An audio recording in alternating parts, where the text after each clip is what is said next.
Jim Harbaugh went full Leo DiCaprio, said, I'm not leaving. And this is a big day in Ann Arbor, right? This is a very big deal for that entire community, for the university, for the team. It's a big day. A lot of storylines, a lot of headlines. That's great. What does this mean for the future? What can we expect?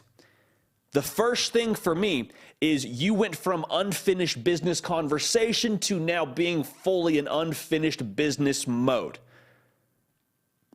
Right now, across the country, a lot of teams are doing their winter conditioning, which is, quite frankly, where you pay your dues to be a college football player. I've been a part of it, not fun. A lot of people are tapping out right around this time. A lot of heavy weights, a lot of agility drills. You turn up the intensity quite a bit during winter conditioning. And for Michigan, with all of the players they have coming back, Cornelius Johnson, Michael Barrett, Blake Corum, to have your head coach back in the fold now, the intensity in those workouts, I would estimate, will be through the roof. A lot of juice right now in Ann Arbor, Michigan, and for good reason. And the reason why this is so impactful to me, you look at the build for Michigan these last few years. A lot of naysayers, a lot of critics around Jim Harbaugh. I'm not going to exclude myself from that group. I was one of them saying, I don't know, man. Modern college football looks a little bit different than the system you're running right now in Ann Arbor. They just continue to build, continue to chip away. And the last 2 years have gotten over the hump. You beat Ohio State, not once, but twice. Make the college football playoff in back-to-back years. Establish yourself as an elite tier program in the entire country. And so for Michigan, looking to the future, it is national championship or bust. We've won the Big Ten a couple years. We beat Ohio State. That's fine. Those are still goals for us, but we want a national title. That is it. Mic drop, the end. We'll take the other hardware along the way. We'll take all the individual accolades. We'll take another Joe Moore Award if we can get it. We want the big one. And to bring Jim Harbaugh back into the fold, I think just helps you feel much more confident about doing that. Because listen, Michigan, with all the players they had coming back, maybe they knew a little something about Jim Harbaugh coming back, but all the talent they were going to have on this roster, they were going to be a good football team. They were going to be a good football team. I feel very, very confident in feeling like they're going to play Ohio State the last game of the regular season undefeated. Ohio State might be undefeated too. Could be pretty high stakes, like we saw this year in Columbus. They were probably going to be undefeated going into that game. However, the common denominator in Michigan's success the last 2 seasons has been Jim Harbaugh. You've had different coordinators. You've had different quarterbacks.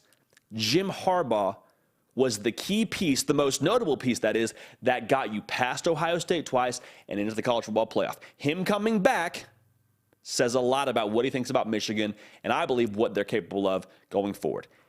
If you're not yet subscribed, we'd love to have you. Follow me on the social channels, at Judy Pakel on Twitter and on Instagram. But this platform, the Hard Count on the On3 YouTube channel, this is where we do the majority of our content. So make sure you're subscribed. We're not leaving you hanging this offseason, okay? College football doesn't really take an offseason, so we don't either. Thank you in advance for that.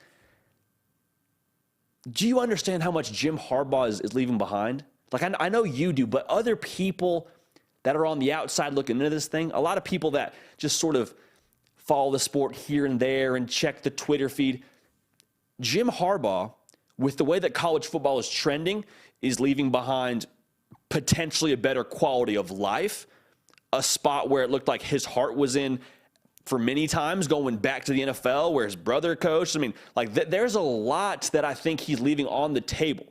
It felt for a long time like his heart was in the NFL. But because of what Michigan's capable of and because of what they expect to do in the future, I think that was a big reason that brought him back. I really do. And this time it feels different to me.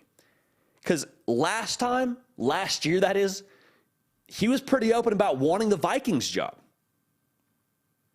That was the job that it sounds like he would have taken should he have gotten offered that job. This time around, per ESPN's Adam Schefter, he reached out to the Broncos and said, hey, here's the deal. Staying at Michigan. I don't know if an offer was on the table. I don't know if he talked to them and had a conversation about, well, if we offered it, would you take it? I don't know how far along that was, but he told them in some way, shape, or form, no, I'm a Michigan man. I'm staying at Michigan. That means something. I think that's very, very interesting because now Michigan, like I said before on this program, they have a lot of momentum. Like last year, they had momentum too, but it got stopped and you had to kind of reset and get new coordinators.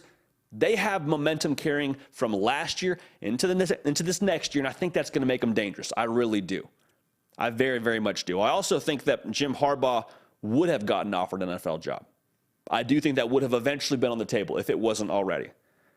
But he says, no, we got unfinished business. I want to run it back one more time. I don't think it's just one more time, though. Jim Harbaugh doesn't say one more time, but you hear what I'm saying here. Another season. I feel like what's happening right now with Jim Harbaugh saying, I'm coming back and I'm going to be the head coach, I don't think we're going to see this as a reoccurring thing, as some people might believe it to be. Because you can only test the waters so much until it hurts recruiting long term, until it hurts the internal feel in that locker room. I don't think that Jim Harbaugh is going to do this every single year. And I think Michigan, getting him back, is going to push very hard to make that a reality. Now, what that could look like more resources, more support in the NIL field as college football is changing. I also think that we are going to see in the very near future a few more dollars worth coming towards Jim Harbaugh because the NFL's got good money. College football's got really good money too. And Michigan is going to put that forward to say, Jim Harbaugh, we want you here. We want you here long term. As far as all of the relational things within the administration and Jim Harbaugh in Michigan, I'm not going to speculate too much. At the end of the day, call a spade, Jim Harbaugh's coming back.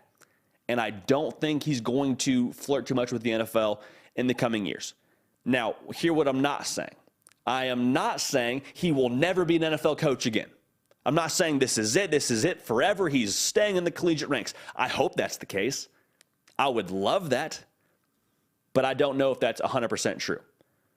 But for the foreseeable future, for the next few years, I do believe Jim Harbaugh will be very firmly the head coach of the Michigan Wolverines. And for 2023, the expectations are no longer just beat Ohio State, just win the Big Ten. A few years ago, that would have been cool. A few years ago, that's great. We're happy with it. That's awesome. Now it's we want to do that. That's the price of admission, and we want to win a national title. And you got the guys to do it. And you have your head coach that I think is very capable of getting it done. Hey, y'all, thanks so much for watching. Subscribe to the channel here to make sure you don't miss an episode of The Hard Count. Also, be sure to check out other videos on the On3 YouTube channel.